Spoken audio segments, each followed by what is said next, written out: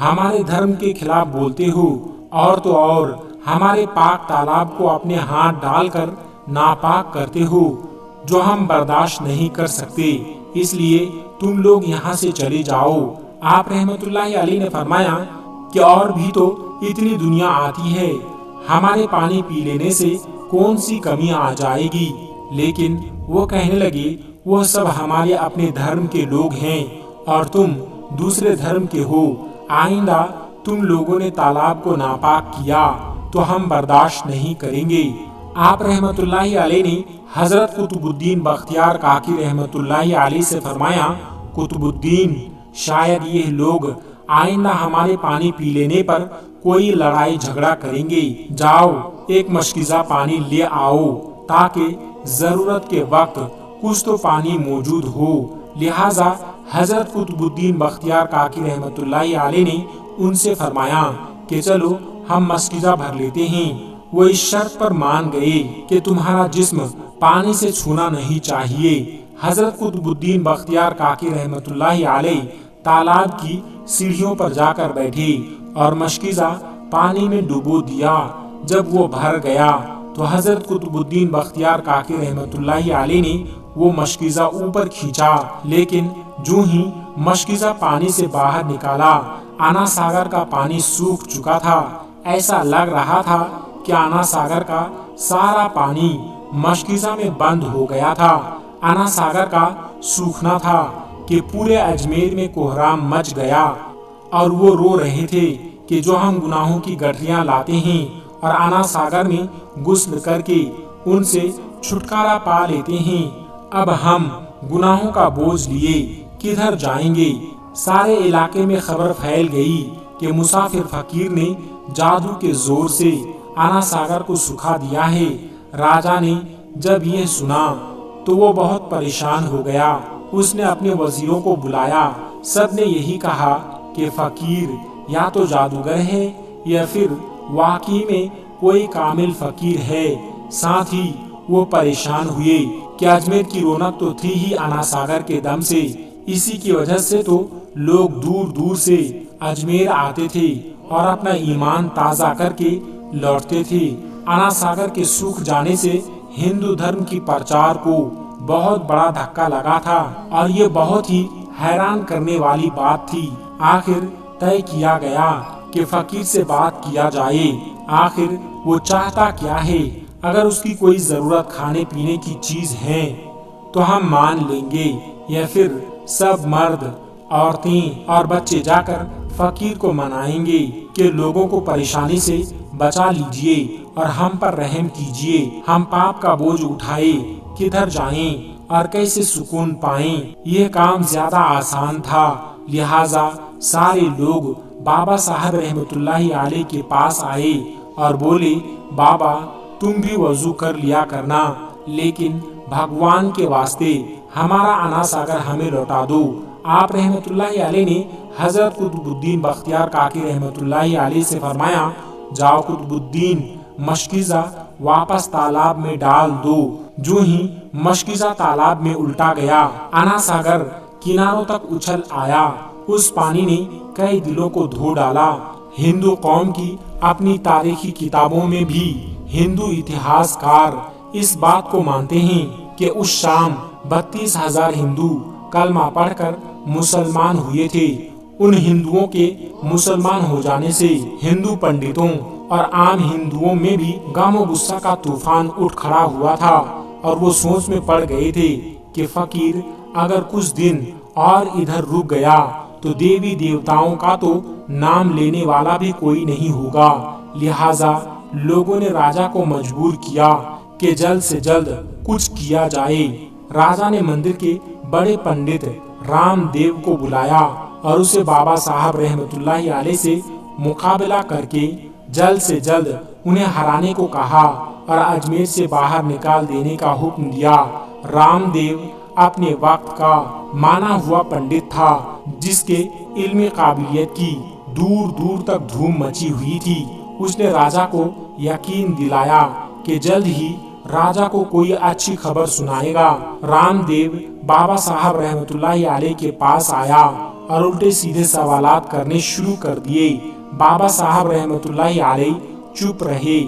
جب رام دیو نے حد سے بڑھ کر شور مچانا شروع کیا تو بابا صاحب رحمت اللہ علیہ نے اس کی طرف آنکھ اٹھائی اور مسکرا کر فرمایا، رام دیو، تو شور مچا رہا ہے اور میں تیرے ماتھے پر ایمان کا نور چمکتا دیکھ رہا ہوں۔ اس نگاہ اور اس لہجے میں نہ جانے کیا جادو تھا کہ رام دیو قدموں میں گر گیا اور روتے ہوئے بولا، بابا، جس دھرم کے تم ہو اسی دھرم میں مجھے بھی شامل کر لو۔ سب لوگ جو یہ سب دیکھ رہے تھے دیکھتے ہی رہ گئے، حیران تھے، پریشان تھے کہ یہ کیا ہوا۔ جو خریدنے آیا تھا وہ خود بک چکا ہے، جو جیتنے آیا تھا وہ ہار چکا ہے۔ پنڈت رام دیو خود خواجہ غریب نواز رحمت اللہ علیہ کے ہاتھوں پر مسلمان ہو چکا تھا۔ سبحان اللہ۔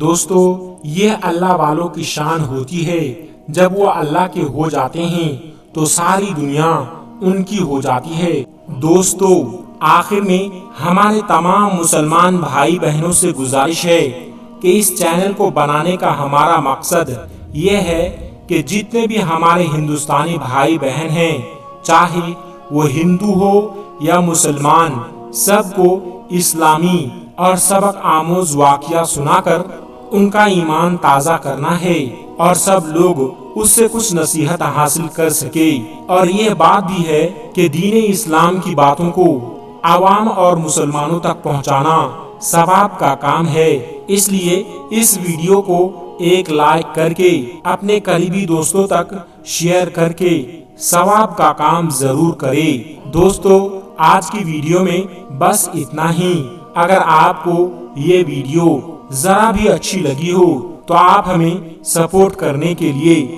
چینل کو سبسکرائب ضرور کر لیجئے گا۔